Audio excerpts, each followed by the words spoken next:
L'ICSI, c'est quelque chose d'un petit peu nouveau. Alors, en vrai, pas, parce que ça fait quand même un certain nombre d'années que ça se pratique, notamment le professeur Galli qui avait en Italie développé cette technique. Mais je dirais que il y a eu un marché un petit peu de l'embryon congelé, puis de l'embryon retransplanté sur des juments de très haut niveau, très haut de gamme génétique, etc. Un marché qui a un tout petit peu fait perdre, je dirais, les références. Et on s'est vite aperçu qu'effectivement, certains étalons dont on n'avait plus de paillettes ou qui n'étaient plus pas fertiles, etc. On revoyait des poulains arriver, etc. Donc les gens ont vite compris que c'était donc des poulains qui étaient issus d'ICSI.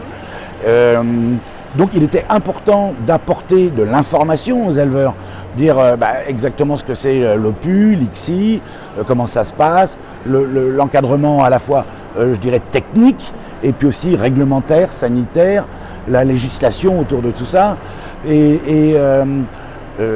Aujourd'hui, on s'aperçoit qu'il y a une légère diminution, je dirais.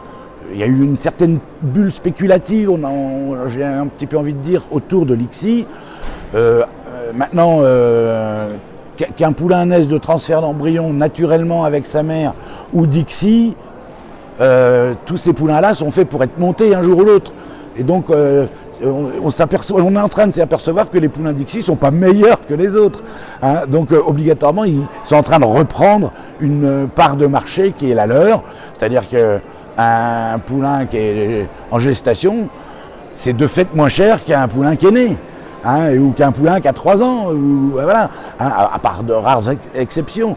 Donc voilà. Donc il était important que chacun puisse entendre tous les côtés qu'on a cherché à développer hier soir, et puis qu'ensuite les gens puissent s'exprimer sur à la fois le côté aussi justement économique, le côté peut-être éthique, philosophique. Est-ce qu'on a envie de produire des poulains de cette façon-là, etc.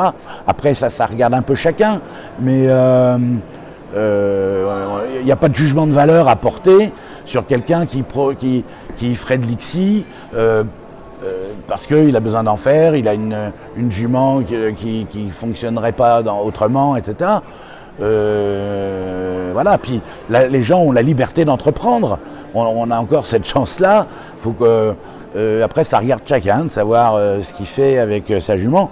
Sur le plan bien-être, les questions ont été assez. J'ai l'impression que c'est assez clair. Hein, c'est-à-dire que si vraiment il y avait de l'inconfort, de la dangerosité, etc., c'est une pratique qui ne se ferait pas. Hein. Donc, je pense que c'est plus sur le côté éthique. Est-ce qu'on a envie, effectivement, de ponctionner nos juments pour certains, oui, pour d'autres, non. Voilà. Après, il faut dire aussi ce qui est rare et cher. Donc, autant travailler sur des sujets un peu uniques, mais diversifiés, quoi. Voilà. Merci beaucoup.